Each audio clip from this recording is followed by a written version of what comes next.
आज social welfare दफ्तर मर्दान में MPA साजिदा हनीफ की सदारत में साहिबान डेवलपमेंट ऑर्गेनाइजेशन ने ऑक्सफैम की ताउन से कोरोना से बचाव के मुहिम का आगाज़ किया, जिसमें सफाई और हिफाजती सामान फलाही तंजीमों में तकसीम किया गया। मौजूद फलाही तंजीमों के सदूर और मेंबरान से खिताब करते हुए साजिदा हनीफ साहिबा ने कहा कि किसी भी मुल्क में फलाही तंजीमों का किरदार अहमियत का हामिल है और यही हमारा हर अव्वल दस्ता है। MPA साजिदा हनीफ साहिबा ने SDO सोशल वेलफेयर ऑक्सफैम का शुक्रिया अदा करते हुए कहा कि उन्होंने मर्दान के अवाम का सोचा है।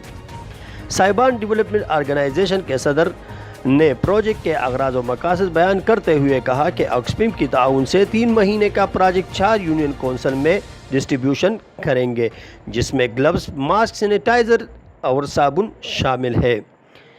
आखिर में social welfare officer Abdul Rashid Khan ने कहा कि फलाही तंजीमें कोरोना वबा के हवाले से अपना किरदार अहसन तरीके से निभा रहे हैं।